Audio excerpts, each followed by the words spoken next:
Hi there. Once again, we are going to be answering somebody's question. And this question is, how can I homeschool my child?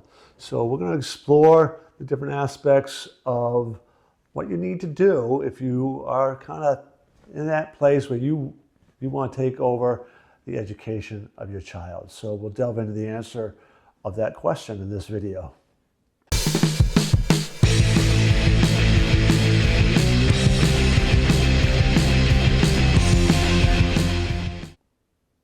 First part of this video, we're going to talk to you about what you need to do, legally speaking, hoops that you need to kind of go through.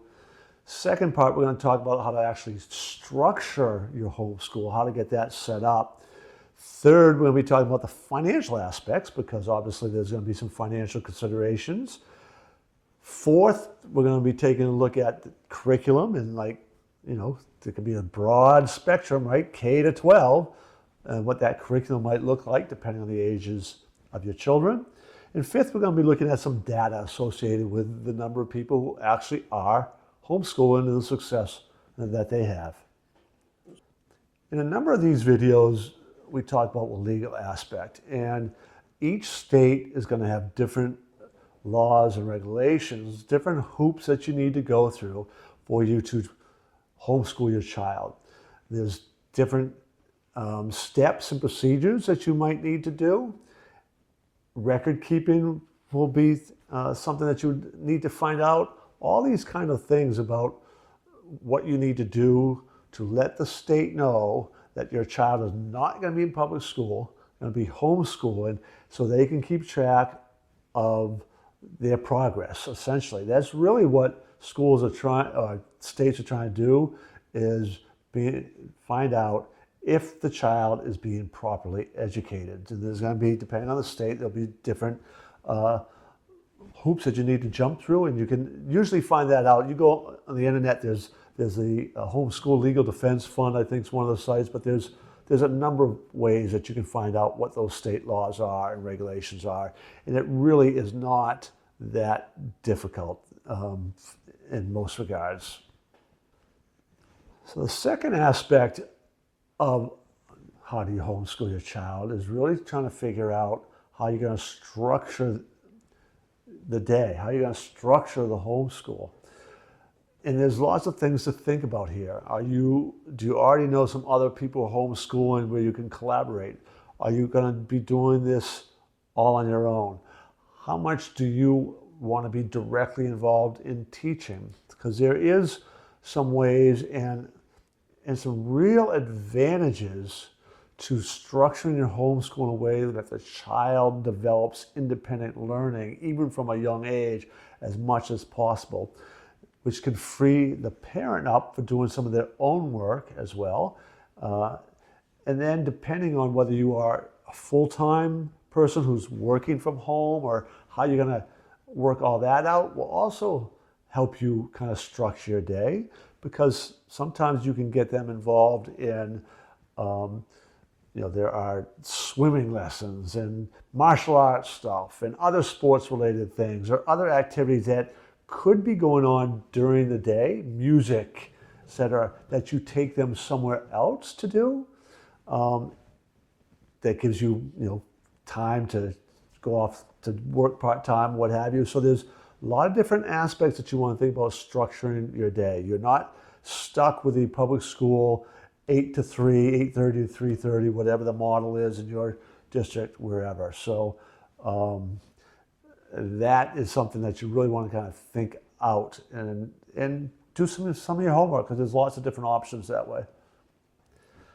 So the financial aspects are something to really consider. Now, you can homeschool your child on a shoestring. It's possible. It requires some creativity. It requires thinking outside the box oftentimes. You can spend tens of thousands of dollars homeschooling your child, almost making it like a private school education.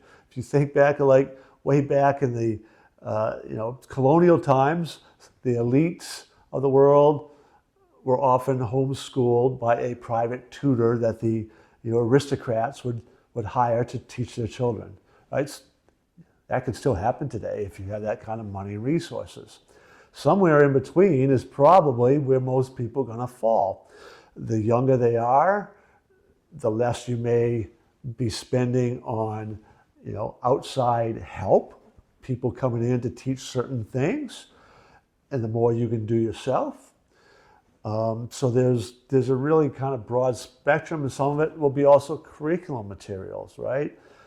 So there's a lot of things to think about that will impact the cost, and the value too is something that you look at, right? So it's not always just the money. Obviously it is, if you have to write a check, there's only so much that you have, right? Only so much of the big piece of the pie that you can give out to homeschooling. But sometimes that check you write has a much greater value, so it really is worth it. So there's a lot of things for you to kind of look at and weigh in figuring out the homeschool aspect, financial cost of the homeschool aspect. So curriculum is another thing that parents often, wonder. There's lots of curriculum options available. And it's understanding your goals, understanding what you're trying to address will help you figure out what you want to purchase and get for curriculum. There are entire curriculum packages. There are math curriculum, science curriculum, writing curriculum, all of it. There's tons of options. There's one thing I obviously encourage parents to think about a lot. And again, that's because of my background and my history and all this. But thinking about when you are figuring out the curriculum, of course, there's requirements in the state around math, around reading and writing, language arts, social studies, science. There are those things that you need to do. If you want them to get into a college, things around foreign languages, right? But one of the most overlooked aspects is the social, emotional, character, mindset training. And we tend to, as parents, raise our children with certain values in mind that we want to teach them without really knowing the best way to go about doing that. It was kind of hit or miss, or we rely on how we were taught or how we would have wanted to have been taught, and we weren't. And it's important to kind of sit back a little bit, take a look at what that is for you as parents, and then think about how you can really address it directly, purposefully, and get those results that you really want. So you've got to do your homework. There's a lot of resources out there for you. This last part, I just want to kind of talk about the numbers, because it's important for you to know that there are a lot of families homeschooling. So there's a lot of help out there.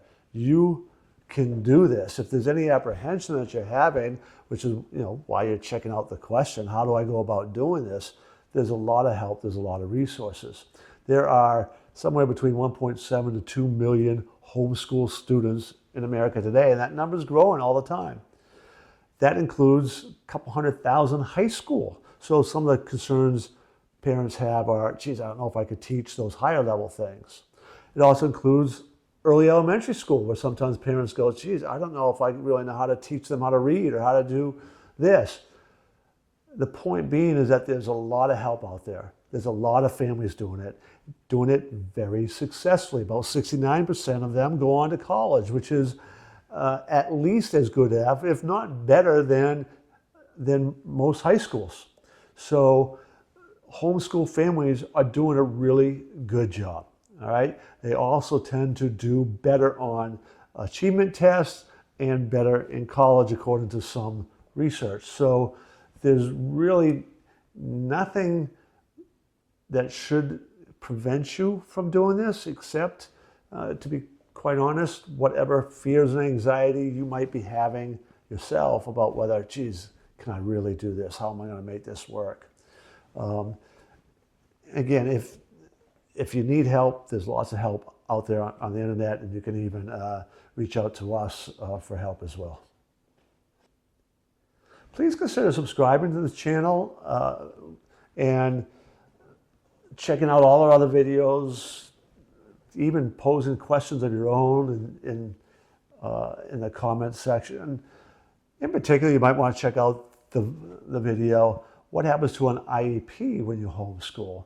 So you can check that video out today, and I'll see you in the next one.